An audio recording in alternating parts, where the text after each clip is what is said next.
내 영혼에게 들려주는 90일 성경 읽기 85일차 갈라디아서 1장. 사람들이 뽑은 것도 아니요 사람들이 보낸 것도 아니요 예수 그리스도와 그분을 죽은 사람 가운데서 살리신 하나님 아버지께서 사도로 삼으셔서 사도가 된 나 바울이 나와 함께 있는 모든 형제들과 함께 갈라디아에 있는 여러 교회에 이 편지를 씁니다. 하나님 우리 아버지와 주 예수 그리스도께서 여러분에게 은혜와 평안을 주시기를 바랍니다. 예수님께서는 하나님 우리 아버지의 뜻을 따라 이 악한 세상에서 우리를 건지시고 우리 죄를 씻기 위해 자기 몸을 바치셨습니다. 하나님께 영원토록 영광이 있기를 빕니다. 아멘. 하나님께서 그리스도를 통하여 영원한 생명을 주시려고 여러분을 부르셨는데 여러분이 다른 복음을 믿는다고 하니 놀라지 않을 수 없습니다. 실제로 다른 복음은 없습니다. 그러나 어떤 사람들이 여러분을 혼란스럽게 하여 그리스도의 복음을 바꾸려 하고 있습니다. 우리는 여러분에게 복음을 전했습니다. 그러므로 우리든지 하늘에서 온 천사든지 우리가 전한 복음이 아닌 다른 것을 전한다면 그는 저주를 받아 마땅합니다. 내가 전에도 말했지만 이제 다시 말합니다. 여러분이 이미 받은 복음 외에 다른 것을 전하는 사람이 있다면 그는 저주를 받아야 합니다. 내가 사람의 마음에 들게 하려는 것처럼 보입니까? 그렇지 않습니다. 나는 오직 하나님의 마음을 기쁘시게 하려는 것뿐입니다. 내가 사람을 기쁘게 하려고 한다면 나는 그리스도의 종이라고 할 수 없습니다. 형제들이여, 내가 여러분에게 전한 복음은 사람들에게서 나온 것이 아니라는 것을 알기 바랍니다. 그것은 내가 사람에게서 얻은 것도 아니고 사람에게서 배운 것도 아닙니다. 그것은 예수 그리스도께서 내게 보여주신 것입니다. 여러분은 내가 어떻게 살아왔는가를 들었을 것입니다. 나는 유대교에 속한 사람이었습니다. 나는 하나님의 교회를 몹시 박해했을 뿐 아니라 아예 없애버리려고까지 계획했습니다. 나는 나와 나이가 비슷한 다른 유대인들보다 더 열심히 유대교를 믿었습니다. 또한 그 누구보다도 조상들의 전통을 지키는데 열심이었습니다. 그러나 내가 태어나기 전부터 하나님께서는 나를 따로 세우셔서 은혜로 나를 부르셨습니다. 그래서 나에게 하나님의 아들에 관한 복음을 이방인에게 전하게 하시고 하나님께서 그 아들을 내게 보이셨습니다. 하나님께서 나를 부르셨을 때에 나는 어떤 혈육을 통해서도 가르침이나 도움을 받지 않았습니다. 나보다 먼저 사도가 된 사람들을 만나기 위해 예루살렘으로 올라가지도 않았습니다. 오히려 나는 곧바로 아라비아로 갔다가 다마스커스로 되돌아갔습니다. 3년 뒤에 나는 베드로를 만나려고 예루살렘으로 가서 그와 보름 동안을 함께 지냈습니다. 그리고 주님의 동생 야고보 외에는 그 어떤 다른 사도도 만나지 않았습니다. 내 말이 거짓이 아니라는 것은 하나님께서 아십니다. 그 후에 나는 시리아와 길리기아 지방으로 갔습니다. 유대에 있는 그리스도의 교회들은 나를 한 번도 만나지 못했습니다. 다만 나에 대해서 한때 우리를 박해했던 이 사람이 지금은 박해하던 그 믿음을 전하고 있다는 말만 들었을 뿐입니다. 그래서 이 성도들은 나로 인하여 하나님께 찬양했습니다. 갈라디아서 2장. 14년이 지나서 나는 다시 예루살렘으로 갔습니다. 이번에는 바나바와 디도를 데리고 갔습니다. 예루살렘으로 간 것은 하나님께서 그렇게 하라고 계시하셨기 때문입니다. 나는 거기에서 교회의 지도자들을 만났습니다. 그들과 따로 만나서 내가 이방인들에게 전하는 복음을 설명해 주었습니다. 그것은 내가 전에 한 일이나 지금 하고 있는 일이 헛되지 않기를 바랐기 때문입니다. 나와 함께 있던 디도는 비록 그리스 사람이지만 나는 그에게 억지로 할례를 베풀지는 않았습니다. 우리 가운데 거짓 형제들이 몰려들어왔기 때문에 우리는 이 문제에 대해서 이야기를 했습니다. 그들은 우리를 다시 율법의 종으로 만들고 그리스도 예수 안에서 우리가 누리는 자유를 엿보려고 정탐꾼처럼 끼어들었습니다. 그러나 우리는 그 거짓 형제들의 뜻을 조금도 따르지 않았습니다. 우리는 복음의 진리가 늘 여러분과 함께 있기를 바랬습니다. 저 귀하다고 하는 사람들은 내가 전하는 복음을 바꾸지 못했습니다. 그들이 귀한 사람이든 아니든 그것은 중요하지 않습니다. 하나님께는 모든 사람이 똑같습니다. 오히려 그 지도자들은 하나님께서 베드로를 통해 할례를 받은 유대인들에게 복음을 전하도록 하신 것처럼 내게도 할례를 받지 않은 이방인들에게 복음을 전하는 일을 맡기셨다는 것을 알게 되었습니다. 하나님께서는 베드로에게 유대인을 위해 사도로 일할 권리를 주셨고 내게는 이방인을 위해 사도로 일할 권리를 주셨습니다. 지도자로 인정받던 야고보와 베드로와 요한은 하나님께서 내게 주신 특별한 은혜를 깨닫고 바나바와 나를 인정했습니다. 그리고 그들은 바울과 바나바여 그대들은 이방인에게 가십시오. 우리는 유대인에게 가겠습니다. 라고 말했습니다. 그들은 우리에게 한 가지 곧 가난한 사람들을 기억해 달라고 부탁했는데 그것은 사실 내가 힘써 해오던 일입니다. 베드로가 안디옥에 왔을 때 그가 잘못한 일이 있어서 내가 그를 대면해서 나무랐습니다. 베드로가 안디옥에 와서 이방인들과 함께 먹고 있는데 야고보가 보낸 유대인들이 오자 먹는 것을 그만두고 그 자리에서 물러갔습니다. 그들은 할례를 받은 유대인들을 두려워했던 것입니다. 이처럼 베드로는 거짓된 행동을 했고 다른 유대인 성도들도 거짓된 행동을 했습니다. 심지어 바나바조차 그들의 거짓된 행동에 유혹을 받았습니다. 나는 그들이 복음의 진리를 따르지 않는 것을 보고 모든 사람 앞에서 베드로를 향해 베드로여, 당신은 유대인이면서도 유대인처럼 살지 않고 이방인처럼 살면서 어찌하여 이방인들에게 유대인처럼 살라고 합니까? 하고 말했습니다. 우리는 이방인 곧 죄인이 아니라 유대인으로 태어났습니다. 하지만 우리는 율법을 따른다고 해서 의롭다함을 받는 것이 아니라 예수 그리스도를 믿음으로 의롭다함을 얻는 것을 압니다. 그래서 우리는 의롭다함을 얻으려고 그리스도 예수를 믿었습니다. 우리가 의롭다함을 얻는 것은 그리스도를 믿었기 때문이지 율법을 지켰기 때문이 아닙니다. 율법으로는 어느 누구도 의롭다함을 얻을 수 없습니다.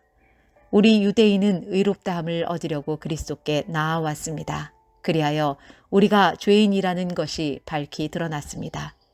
그렇다고 해서 하나님께서 우리를 죄인으로 만드시는 것입니까? 그럴 수 없습니다. 내가 이미 헐어버린 모세의 율법을 다시 가르친다면 그것은 틀림없이 내가 죄를 짓는 것입니다. 나는 율법을 위해 사는 것을 그만두었습니다. 나는 율법에 의해 죽었습니다. 내가 율법을 향해 죽은 것은 하나님을 향해 살기 위한 것입니다. 나는 그리스도와 함께 십자가에서 죽었습니다. 이제는 내가 사는 것이 아니라 내 안에 계신 그리스도께서 사시는 것입니다. 내가 지금 내 몸 안에 사는 것은 나를 사랑하셔서 나를 구하시려고 자기 몸을 바치신 하나님의 아들을 믿는 믿음으로 사는 것입니다. 나는 하나님의 은혜를 헛되게 하지 않습니다. 율법으로 의롭다함을 얻을 수 있다면 그리스도께서도 죽지 않으셨을 것입니다. 갈라디아서 3장. 갈라디아 여러분들은 예수 그리스도께서 십자가에서 죽으셨다는 사실을 나에게 분명히 듣고서도 남에게 속았으니 어리석기 이를 데 없습니다. 이 한 가지만 대답해 보십시오. 여러분은 어떻게 성령을 받았습니까? 율법을 지켜서 받았습니까? 아닙니다. 복음을 듣고 믿었기 때문에 받은 것입니다. 성령 안에서 살기 시작하다가 이제 와서 다시 자기 힘으로 살려고 하다니 여러분은 참으로 어리석습니다. 그렇게 많은 고난을 경험했는데도 그 모든 것이 다 헛일이었습니까? 그렇지 않기를 바랍니다. 여러분이 율법을 지켰기 때문에 하나님께서 성령을 주셨습니까? 아닙니다. 여러분이 율법을 지켰기 때문에 하나님께서 여러분 가운데서 기적을 일으키셨습니까? 아닙니다. 하나님께서 성령을 주시고 기적을 일으키신 것은 여러분이 복음을 듣고 믿었기 때문입니다. 성경에도 아브라함에 대해서 같은 말씀이 있습니다. 아브라함이 하나님을 믿으니 하나님께서 아브라함의 믿음을 받으시고 그를 의롭다고 여기셨다. 그러므로 여러분은 믿음으로 사는 사람이 참 아브라함의 자녀라는 것을 알아야 합니다. 또 성경은 장차 일어날 일, 곧 하나님께서 이방인을 믿음으로 의롭게 하여 줄 것을 미리 일러주었습니다. 이 복음을 먼저 아브라함에게 전했는데 그것은 모든 민족이 너로 말미암아 복을 받을 것이다 라는 성경 말씀과 같은 것입니다. 아브라함이 이를 믿으니 그 믿음 때문에 복을 받았습니다. 이것은 지금도 마찬가지입니다. 누구든지 믿는 사람은 아브라함처럼 복을 받습니다. 그러나 율법을 의지하는 사람은 다 저주를 받습니다. 성경에도 이렇게 적혀 있습니다. 율법책에 적혀 있는 것을 다 지키지 않는 사람은 저주를 받는다. 율법을 통해서는 하나님으로부터 의롭다함을 얻지 못한다는 것이 분명합니다. 성경에 이렇게 적혀 있습니다. 믿음으로 의롭다 여김을 받은 사람은 살 것이다. 율법은 믿음에서 생겨난 것이 아닙니다. 율법을 지키는 사람은 율법으로 인해 살 것이다 라는 말씀도 있습니다. 그리스도께서는 율법이 우리에게 씌운 저주를 거두어 가셨습니다. 그리스도께서 우리를 대신해서 저주를 받으셨습니다. 성경에도 이렇게 적혀 있습니다. 나무에 달린 사람은 다 저주를 받은 것이다. 그리스도께서 그렇게 하신 것은 하나님께서 아브라함에게 약속하신 복이 이방인들에게도 미치게 하기 위함입니다. 이 복은 예수 그리스도를 통해 옵니다. 예수님은 우리로 하여금 하나님께서 약속하신 성령을 믿음으로 받게 하기 위해 죽으셨습니다. 형제들이여, 예를 들어서 말하겠습니다. 사람들 사이에서도 약속을 맺으면 아무도 그 약속을 무효로 하거나 어떤 것을 덧붙일 수 없습니다. 하나님은 아브라함과 그 자손에게 약속하셨습니다. 그런데 하나님은 여러 사람을 가리키는 말로 그 자손들이라 하시지 않고 오직 한 사람을 가리키는 말로 내 자손이라고 말씀하셨습니다. 그 한 사람이 바로 그리스도이십니다. 내 말의 뜻은 이렇습니다. 하나님께서 아브라함과 맺으신 언약을 그보다 430년 뒤에 나온 율법이 없앨 수 없다는 것입니다. 만약 우리가 받을 유업이 율법을 통해서 온다면 그것은 약속에서 나온 것이 아닙니다. 하지만 하나님께서는 약속하신 것에 따라 아브라함에게 복을 베풀어 주셨습니다. 그렇다면 율법은 무엇을 위해 있습니까? 율법을 사람에게 주신 것은 하나님께서 약속하신 아브라함의 특별한 자손이 오실 때까지 죄가 무엇인지를 밝히기 위해서입니다. 율법은 하나님께서 중보자, 중개자의 손을 빌어 천사들을 시켜 만든 것입니다. 그러나 한편만 있을 때에는 중개자가 필요 없습니다. 하지만 하나님은 한 분이십니다. 그렇다면 율법은 하나님의 약속과 반대되는 것입니까? 그럴 수 없습니다. 만약 사람에게 생명을 주는 율법이 있었다면 우리는 그 율법을 지킴으로써 의롭다함을 얻었을 것입니다. 성경은 온 세상이 죄에 갇혀 있다는 것을 보여주었습니다. 이는 믿음을 통한 약속을 주시기 위한 것으로 오직 예수 그리스도를 믿는 사람들만 받을 수 있습니다. 이 믿음이 오기 전에는 우리가 율법에 갇혀 있었습니다. 하나님께서 장차 올 믿음의 길을 보여주실 때까지 우리에게는 자유가 없었습니다. 그리스도께서 오시기 전까지는 율법이 우리의 선생이었습니다. 그러나 그리스도께서 오신 뒤에는 우리가 믿음으로 인해 의롭다함을 받을 수 있게 되었습니다. 이제 믿음의 길이 나타났으므로 다시는 우리가 율법에 갇혀 있을 수 없습니다. 여러분은 그리스도 예수를 믿는 믿음을 통해 하나님의 자녀가 되었습니다.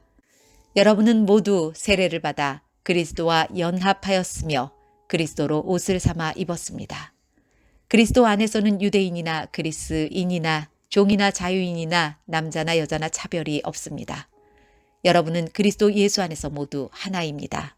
여러분은 그리스도에게 속한 사람입니다. 그러므로 여러분은 아브라함의 자손입니다. 하나님께서 아브라함에게 하신 약속대로 여러분은 하나님께서 주시는 모든 복을 받습니다. 갈라디아서 4장. 내가 또 이 말을 하려고 합니다. 아버지의 재산을 물려받을 사람이 아이라면 그가 모든 것의 주인이라 하더라도 종과 다를 것이 없습니다. 어른이 되기 전까지는 그를 돌봐줄 사람의 말을 따라야 합니다. 그러나 그 아버지가 정한 때가 이르면 자유인이 됩니다. 이와 마찬가지로 우리도 전에는 어린아이와 같았습니다. 우리는 이 세상의 헛된 가르침 아래에서 종노릇을 했습니다. 그러나 정한 때가 이르자 하나님께서 자기 아들을 보내셨습니다. 그 아들은 여자에게서 낳고 율법 아래에서 살았습니다. 그것은 율법 아래에 있는 사람들을 구원하셔서 그들을 자기 자녀로 삼으시기 위해서입니다. 여러분은 하나님의 자녀입니다. 그래서 하나님께서 그 아들의 영을 여러분 마음에 보내주셔서 여러분이 하나님을 아버지, 사랑하는 아버지라 부를 수 있게 하셨습니다. 여러분은 이제 종이 아니라 하나님의 자녀입니다. 여러분이 하나님의 자녀가 되었으므로 하나님께서 여러분에게 유업을 주실 것입니다. 옛적에는 여러분이 하나님을 알지 못하여 사실 신이 아닌 것들에게 종노릇을 했습니다. 그러나 이제는 여러분이 참 하나님을 압니다. 뿐만 아니라 하나님께서 여러분을 아십니다. 그런데 어찌하여 전에 여러분이 따르던 약하고 헛된 가르침으로 다시 돌아가려 합니까? 어찌하여 그런 것들에게 종노릇 하려 합니까? 여러분은 아직도 날과 달과 계절과 해를 섬기고 있습니다.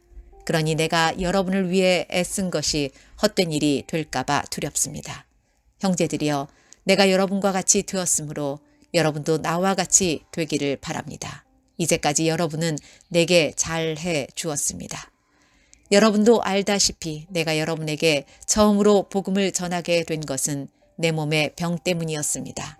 내 병이 여러분에게는 짐이 되었을 텐데도 여러분은 나를 미워하거나 저버리지 않고 하나님의 천사나 예수 그리스도처럼 맞아 주었습니다. 그때에는 여러분에게 기쁨이 가득하더니 지금은 그 기쁨이 어디로 갔습니까? 지금 기억하기로 그때에는 여러분이 할 수만 있다면 여러분의 눈이라도 빼어줄 정도였습니다. 그런데 내가 이제는 진리를 말함으로 여러분과 원수가 되었습니까? 그 사람들이 열심히 여러분을 설득하는 것은 여러분을 위해서가 아니라 우리를 배반하고 그들만을 따르도록 하려는 것입니다. 사람들이 좋은 뜻으로 여러분에게 관심을 보인다면 그것은 내가 여러분을 떠나 있을 때나 여러분과 함께 있을 때나 마찬가지로 좋은 일입니다. 내 자녀들이여, 여러분이 참으로 그리스도와 같이 되기까지 나는 여러분을 위해 다시 아기를 낳는 어머니의 고통을 느낍니다. 내가 지금이라도 여러분을 만나 내 말투를 바꾸었으면 좋겠습니다.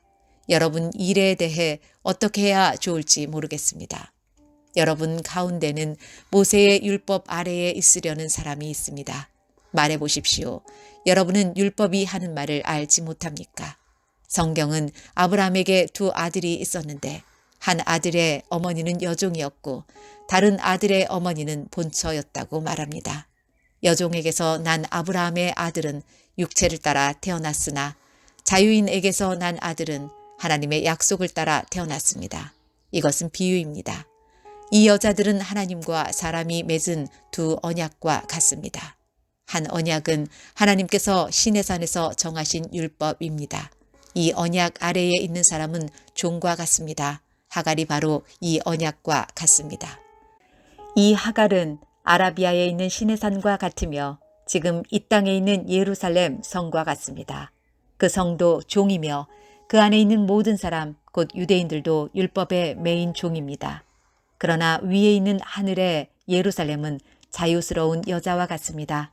그는 우리 어머니입니다. 성경에 이렇게 적혀 있습니다. 아기를 낳지 못하는 여자와 같은 예루살렘아, 기뻐하여라.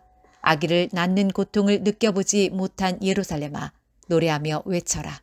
남편이 있는 여자보다 내 자녀가 더 많을 것이다. 형제들이여, 여러분은 이삭과 같이 하나님의 약속을 따라 태어난 하나님의 자녀입니다. 사람의 방법으로 태어난 아들이 성령의 방법으로 태어난 아들을 괴롭혔듯이 지금도 그러합니다. 그러나 성경이 무엇을 말합니까? 여종과 그 아들을 내어 쫓아라.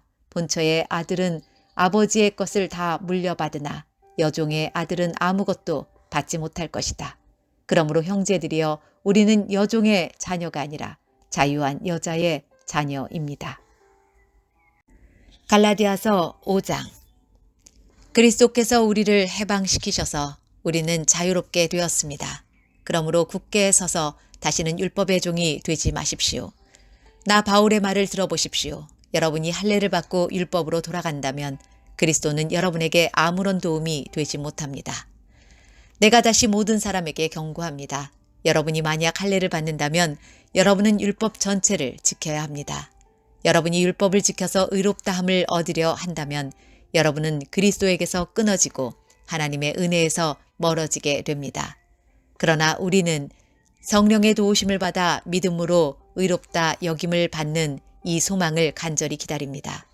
우리가 그리스도 예수 안에 있다면 할례를 받았느냐 받지 않았느냐는 중요하지 않습니다. 중요한 것은 사랑으로 말미암아 나타나는 믿음뿐입니다. 여러분은 지금까지 잘 달려왔습니다. 그런데 누가 여러분을 막아 진리를 따르지 못하게 합니까? 그런 유혹은 여러분을 부르신 분에게서 나오지 않았습니다. 조심하십시오. 적은 누룩이 반죽 모두를 부풀게 합니다. 그러나 나는 여러분이 그런 다른 생각들을 따르지 않을 줄로 믿습니다. 누구든지 여러분을 혼란하게 하는 사람은 심판을 받을 것입니다. 형제들이여, 나는 할례를 받아야 한다고 가르치지 않습니다. 내가 할례를 가르친다면 어째서 아직도 박해를 받겠습니까? 내가 지금까지 할례를 가르쳤다면 십자가를 전하는 어려움도 사라졌을 것입니다. 여러분을 어지럽히는 사람들은 차라리 스스로 고자가 되어 버리는 것이 좋겠습니다. 형제들이여, 하나님께서 여러분을 부르셔서 자유인이 되게 하셨습니다. 그러나 그 자유를 육체의 욕망을 채우는 기회로 삼지 말고 사랑으로 서로 섬기십시오. 모든 율법은 내 이웃을 내 몸과 같이 사랑하여라 하신 한 계명 속에 다 들어 있습니다. 여러분이 서로 해치고 헐뜯는다면 양쪽 다 멸망할 테니 조심하십시오. 그러므로 내가 말합니다. 성령을 따라 사십시오. 그러면 육체의 욕망을 따라 살지 않게 될 것입니다. 육체의 욕망은 성령을 거스르고 성령이 바라시는 것은 육체의 욕망을 거스릅니다. 이 둘은 서로 반대되는 것이므로 여러분의 욕망대로 살 수 없게 합니다. 성령께서 이끄시는 대로 살면 여러분은 율법 아래에 있지 않게 됩니다. 육체가 하는 일은 분명합니다. 곧 음행과 더러움과 음란과 우상 섬기기와 마술과 미움과 다툼과 질투와 화내기와 이기심과 편가르기와 분열과 시기와 술 취하기와 흥청거리는 잔치와 같은 것들입니다. 전에도 경고했지만 이제 다시 경고합니다. 이런 일을 하는 사람은 하나님의 나라에 들어가지 못합니다. 그러나 성령의 열매는 사랑과 기쁨과 평화와 오래 참음과 자비와 착함과 성실과 온유와 절제입니다. 이런 것들을 금지할 율법이 없습니다. 그리스도 예수께 속한 사람은 자기 육체를 정욕과 욕망과 함께 십자가에 못 박았습니다. 우리가 성령으로 새 생명을 얻었으므로 성령을 따라 살아야 합니다. 그리고 교만하지 말고 서로 다투거나 시기하지 말아야 합니다. 갈라디아서 6장. 형제들이여, 여러분 가운데서 누구든지 죄 지은 사람이 있거든 신령함을 지닌 여러분이 온유한 마음으로 그를 바로잡아야 합니다. 그러나 여러분도 유혹에 빠지지 않도록 조심하십시오. 여러분은 서로 다른 사람의 짐을 들어 주십시오. 그것이 그리스도의 법을 이루는 길입니다. 아무것도 아닌 사람이 무엇이나 된 것처럼 행동한다면 그것은 자기를 속이는 일입니다. 자기를 다른 사람과 비교하지 마십시오. 사람은 저마다 자기 일을 살펴야 합니다. 그러면 자랑할 일이 자기에게만 있을 것입니다. 사람은 저마다 자기 일에 책임을 져야 합니다. 하나님의 가르침을 배우는 사람은 가르치는 사람과 모든 좋은 것을 나누어야 합니다. 스스로 속이지 마십시오. 하나님을 속일 수는 없습니다. 사람은 자기가 심은 대로 거둘 것입니다. 자기 육체의 욕망대로 심는 사람은 육체로부터 썩을 것을 거둘 것이며 성령의 뜻을 따라 심는 사람은 성령으로부터 영원한 생명을 거둘 것입니다. 선한 일을 하다가 낙심하지 말아야 합니다. 때가 이르면 영원한 생명을 거둘 것이므로 포기하지 말아야 합니다. 기회가 닿는 대로 모든 사람에게 선한 일을 해야 합니다. 특히 믿음의 가정에 그렇게 해야 합니다. 내 손으로 이렇게 여러분에게 큰 글자로 씁니다. 여러분에게 억지로 할례를 받도록 하려는 사람들이 있습니다. 그들은 육체를 꾸미기 좋아하는 사람들입니다. 그들은 그리스도의 십자가를 따르면 박해를 받을까 봐 두려워하고 있습니다. 할례를 받은 사람들이 스스로도 율법을 지키지 않으면서 여러분에게는 할례를 받게 하려는 것은 여러분에게 한 일을 가지고 자랑하기 위함입니다. 그러나 내게는 우리 주 예수 그리스도의 십자가 말고는 아무것도 자랑할 것이 없습니다. 그리스도의 십자가를 통해 세상은 나에 대해서 죽었고 나는 세상에 대해서 죽었습니다. 할례를 받느냐 받지 않느냐 하는 것이 중요한 것이 아닙니다. 중요한 것은 하나님의 새로운 백성이 되는 것입니다. 이 규칙을 따르는 사람, 곧 하나님의 모든 백성에게 평화와 자비가 있기를 바랍니다. 그러므로 이제부터는 나를 괴롭히지 마십시오. 내 몸에는 그리스도 예수의 흔적이 있습니다. 형제들이여, 우리 주 예수 그리스도의 은혜가 여러분의 심령에 있기를 빕니다. 아멘. 에베소서 1장. 하나님의 뜻에 따라 예수 그리스도의 사도가 된 나 바울은 예수 그리스도를 믿는 에베소의 성도들에게 편지를 씁니다. 하나님 우리 아버지와 주 예수 그리스도의 은혜와 평안이 여러분과 함께하기를 빕니다. 우리 주 예수 그리스도의 아버지 되시는 하나님께 찬양을 드립니다. 하나님께서는 하늘에 있는 모든 영적인 복을 그리스도 안에서 우리에게 내려주셨습니다. 하나님께서는 이 세상이 창조되기 전 그리스도의 사랑 안에서 우리를 흠없는 거룩한 백성으로 선택하셨습니다. 또한 그때부터 예수 그리스도를 통해 우리를 자녀 삼으시기로 작정하셨습니다. 하나님께서는 이 일을 바라시고 또 기뻐하셨습니다. 놀라운 은혜를 내려주신 하나님께 찬양을 드립니다. 하나님께서는 아무 대가를 바라지 않으시고 은혜를 베풀어 주셔서 사랑하는 아들 독생자 예수 그리스도를 우리에게 보내주셨던 것입니다. 그리스도 안에서 우리는 그의 보혈로 자유함을 얻었습니다. 또한 하나님의 풍성한 은혜로 죄사함도 받았습니다. 하나님께서는 풍성한 지혜와 지식으로 우리에게 한 가지 비밀을 가르쳐 주셨습니다. 그것은 하나님께서 그리스도를 통해 우리를 구원하시려는 뜻을 가지고 계시다는 것이었습니다. 때가 되면 하나님은 그 계획을 분명히 이루실 것입니다. 땅과 하늘에 있는 모든 것에 으뜸이 되신 그리스도 예수 안에서 하나가 될 것입니다. 모든 것을 그의 뜻대로 이루시는 하나님께서는 오래전에 이미 우리를 하나님의 백성으로 예정해 놓으셨습니다. 그리스도 안에서 첫 소망을 가진 우리들을 통해 하나님께서는 찬양을 받기 원하십니다. 여러분이 구원의 기쁜 소식인 진리의 말씀을 듣고 믿었을 때 하나님께서는 그 표시로 우리에게 약속하신 성령을 보내주셨습니다. 성령이 우리와 함께 하실 때 우리는 하나님께서 약속하신 모든 것을 받을 것입니다. 성령은 하나님께 구속함을 받은 모든 자들에게 큰 자유를 주셔서 하나님께 찬양을 돌리게 하실 것입니다. 그러므로 내가 주 예수를 믿는 믿음과 성도들을 향한 여러분의 사랑을 전해 듣고 항상 기도 가운데 여러분을 기억하고 하나님께 감사하고 있습니다. 우리 주 예수 그리스도의 하나님, 영광의 아버지께서 지혜와 계시의 영을 여러분에게 주셔서 하나님을 더 잘 알게 하시며 여러분의 마음을 밝혀 우리에게 주시려고 예비해 두신 것을 깨닫도록 기도합니다. 또한 하나님의 백성에게 약속하신 복이 얼마나 풍성하고 놀라운지 깨닫도록 기도하고 있습니다. 믿는 자 안에서 역사하시는 하나님께서는 그 큰 능력으로 그리스도를 죽은 자 가운데서 살리시고 하늘에 계신 하나님 우편에 앉게 하셨습니다. 하나님께서는 그리스도를 모든 지배자, 권세자, 왕들, 이 세상과 다음 세상에 있는 그 어느 누구보다도 뛰어나게 하셨습니다. 하나님께서는 만물을 그의 발 아래 두시고 그리스도를 교회의 머리로 삼으셨습니다. 교회는 그리스도의 몸이며 모든 것을 넘치도록 채우시는 분이 계신 곳입니다. 에베소서 2장. 불순종과 죄로 인하여 여러분은 영적으로 죽은 사람들이었습니다. 세상 사람들과 똑같이 살며 땅 위에 권세 잡은 악한 세력에 순종하였습니다. 이 악한 영은 지금도 하나님을 대항하는 자들의 마음속에서 활동하고 있습니다. 우리 모두 저들과 똑같이 죄된 본성을 좇아 행하고 육체와 마음이 원하는 대로 온갖 일을 저질렀습니다. 우리가 하나님의 분노를 사는 것은 당연한 결과입니다. 왜냐하면 그렇게 살아왔기 때문입니다.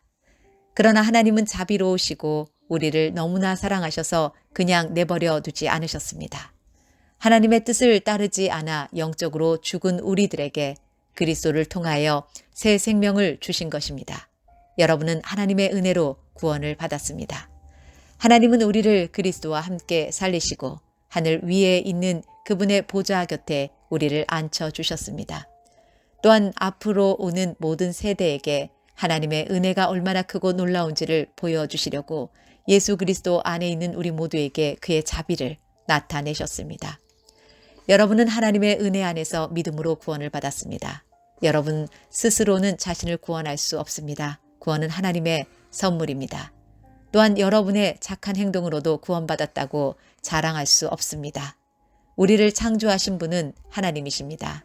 그리스도 예수 안에서 우리를 새 사람으로 변화시켜 착한 일을 하게 하신 분도 하나님이십니다. 하나님께서는 우리 안에 이미 오래전부터 선한 일을 계획해 놓으셨습니다. 우리의 삶이 선하게 되도록 그렇게 계획해 놓으셨습니다. 여러분은 이방인으로 태어났습니다. 유대인들로부터 할례받지 못한 자라고 손가락질 당했습니다. 그들은 자신들을 할례받은 자라고 자랑합니다. 그들이 말하는 할례는 단지 몸의 한 부분에 행하는 의식에 지나지 않는 것인데도 말입니다. 그러나 하나님 없이 살았던 지난 날을 잊지 말기 바랍니다.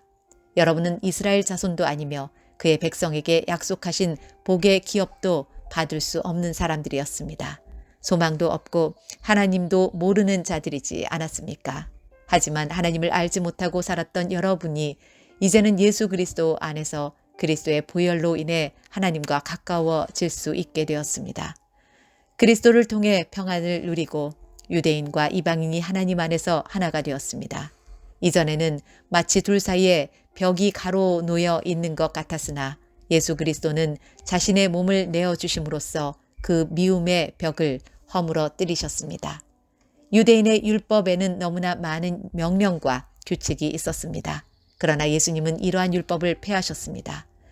유대인과 이방인을 갈라놓던 율법을 없애심으로 이 둘이 그리스도 안에서 하나가 되어 새 사람이 되게 하셨던 것입니다.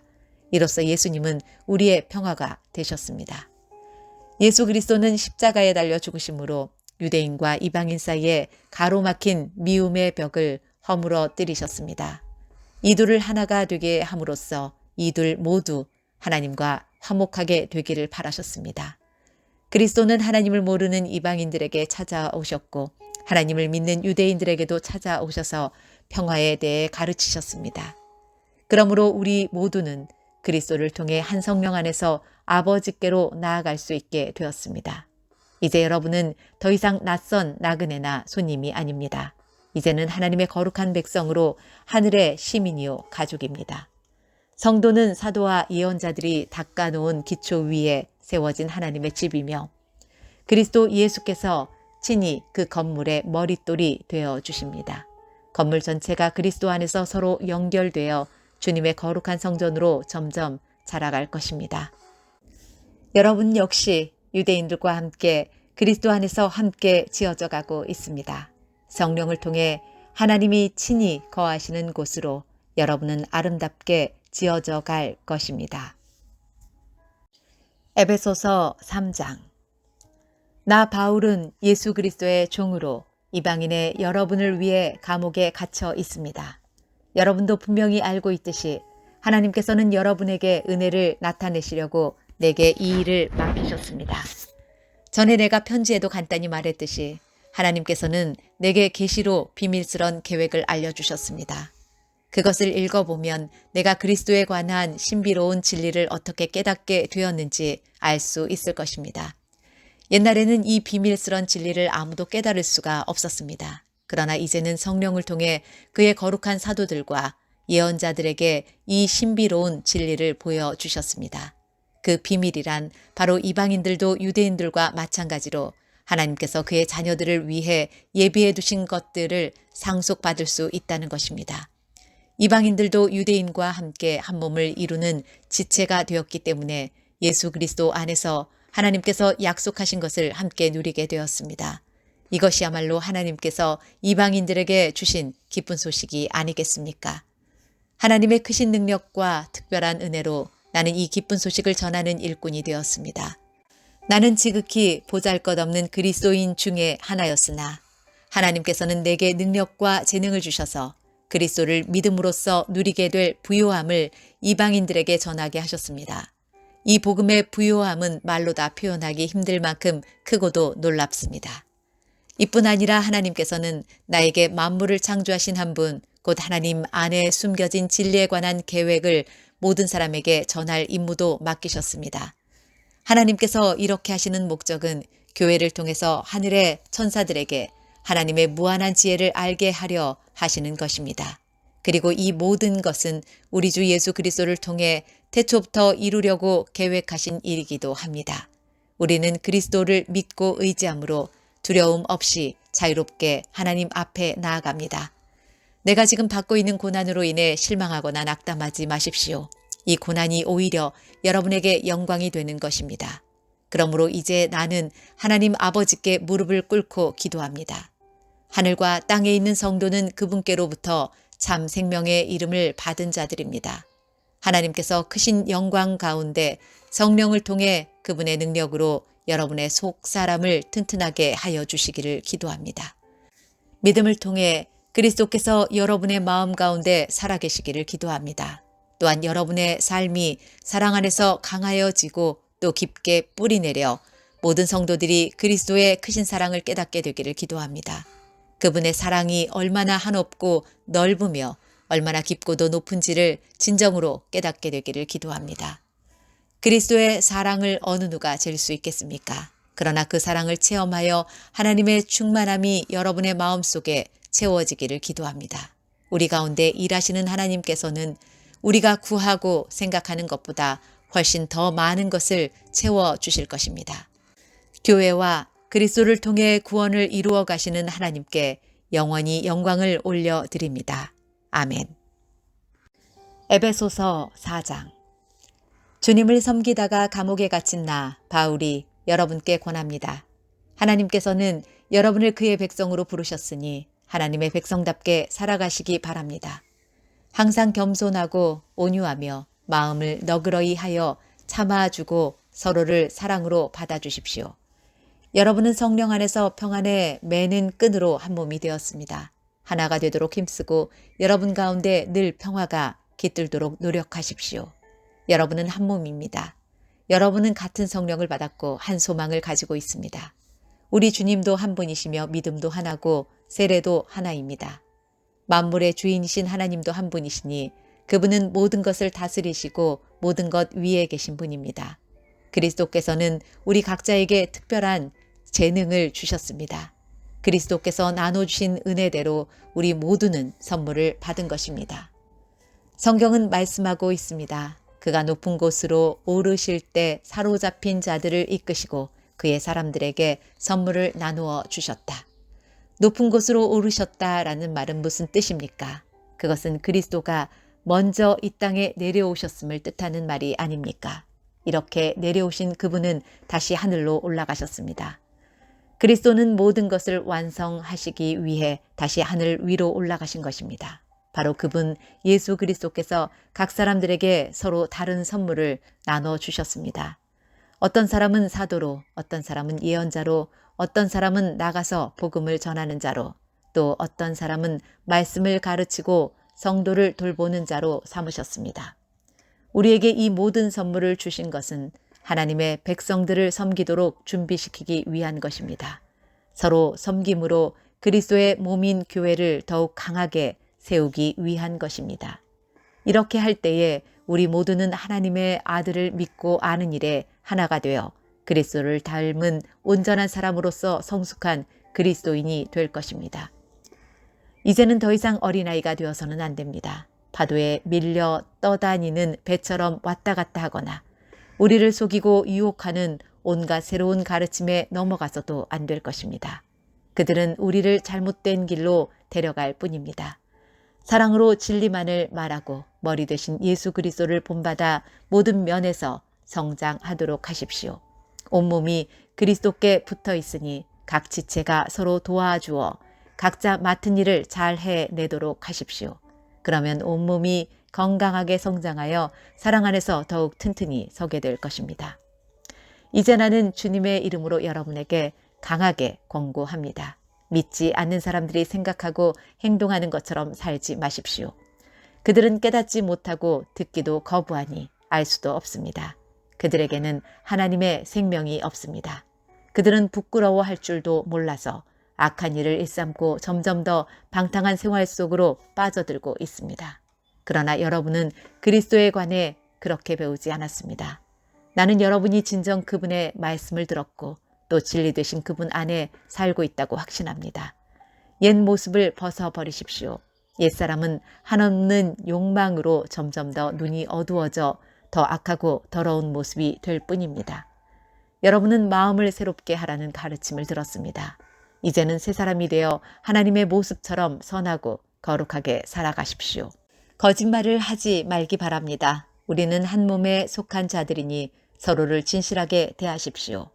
화가 나더라도 죄를 짓지 말며 해가 지기 전에는 화를 풀기 바랍니다.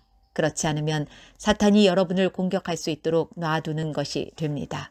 도둑질 하는 사람이 있으면 도둑질을 그만두고 새로운 마음으로 일을 시작하십시오. 그 손으로 열심히 일하여 오히려 어려운 사람을 도우며 살아가십시오. 말을 하려거든 남의 험담을 하지 말고 다른 사람을 칭찬하는 유익한 말을 하십시오. 여러분의 말을 듣는 사람들이 도움을 받을 것입니다. 하나님의 성령을 슬프게 하지 마십시오. 성령은 여러분이 하나님의 자녀임을 증언해 주시는 분입니다. 하나님께서는 마지막 날에 여러분이 구원받을 것을 보증하시기 위해 우리에게 성령을 보내주셨습니다. 원한을 품거나 화내지 마십시오. 가시 돋친 말로 다른 사람의 마음을 아프게 하지 마십시오. 친절히 대하고 사랑과 온유함으로 하나님이 그리스도 안에서 여러분을 용서하신 것 같이 서로를 용서하십시오. 에베소서 5장. 여러분은 하나님이 사랑하는 자녀들입니다. 그러므로 하나님을 닮으려고 노력하십시오. 그리스도께서 우리를 사랑하신 것처럼 다른 사람을 사랑하며 사십시오. 그리스도께서는 우리를 위해 자신을 내어주시어 하나님 앞에 향기나는 희생제물이 되셨습니다. 성적인 죄를 짓지 않도록 조심하십시오. 어떤 종류의 악이나 탐욕도 틈타지 못하게 하십시오. 이런 것들은 하나님의 거룩한 백성에게 적합하지 못한 것들입니다. 더러운 말이나 저속한 농담을 입에 담지 말며 늘 입에 감사가 넘치게 하십시오. 음란하고 더러우며 욕심에 가득 찬 자는 하나님 나라에 들어갈 수 없음을 알고 있을 것입니다. 이 모든 것에 관심을 두는 것은 하나님 이외의 거짓 우상을 섬기는 것과 같습니다. 이런 거짓된 말로 여러분을 꿰는 자들에게 속아 넘어가지 않도록 주의하십시오. 하나님께서는 불순종하는 자들에게 무서운 벌을 내리실 것입니다. 그러므로 이들과 어울리지 말기 바랍니다. 이전에는 여러분도 어둠 가운데 있었으나 이제는 주님 안에서 빛 가운데 살아갑니다. 그러므로 빛에 속한 자녀답게 사십시오. 빛은 선하고 의로우며 진실된 삶으로 인도합니다. 하나님을 기쁘시게 하는 일이 무엇일지 생각하십시오. 어둠에 속한 자들처럼 행동하지 않도록 주의하십시오. 그런 것은 아무 유익도 없습니다. 오직 선한 일을 하여 어둠 속에서 행하는 일들이 잘못된 것임을 알리십시오. 몰래 저지르는 그런 일들은 입에 담기조차 부끄러운 것들입니다. 그러나 빛이 오면 모든 것이 환히 드러날 것입니다. 성경에서도 잠자는 자여 일어나라, 죽음에서 깨어나 일어나라, 그리스도께서 내게 빛을 비추실 것이다 라고 말하고 있습니다. 그러므로 여러분은 자신의 생활을 늘 살피십시오. 어리석은 자처럼 살지 말고 지혜롭게 행동하십시오. 때가 악하니 가능하면 선한 일을 할 수 있는 기회를 잘 붙드시기 바랍니다. 분별 없이 어리석은 자가 되지 말고 주님이 원하시는 것이 무엇인지 배우도록 노력하십시오. 술 취하지 마십시오. 여러분의 영적인 삶을 갉아먹을 것입니다. 성령으로 충만해지도록 힘쓰십시오. 시와 찬미와 영적인 노래로 서로 이야기하며 마음으로 주님께 노래하고 찬송하십시오. 우리 주 예수 그리스도의 이름으로 하나님 아버지께 항상 감사를 드리십시오. 그리스도를 두려워하며 존경하는 마음으로 서로 순종하십시오.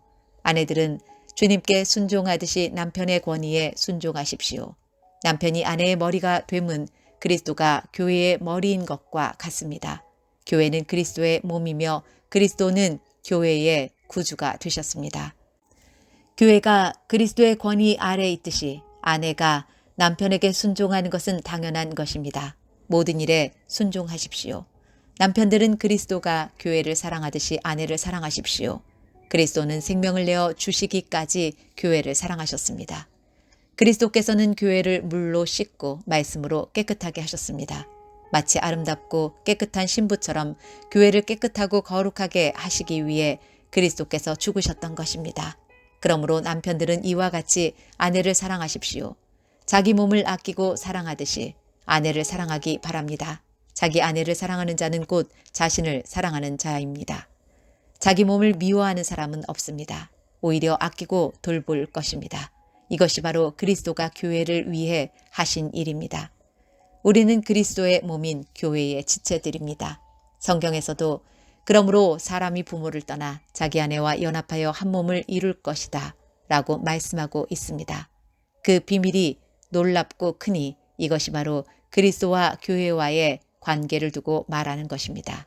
다시 한번 당부하는데 남편들은 아내를 제 몸같이 사랑하고 아내는 남편에게 순종하십시오.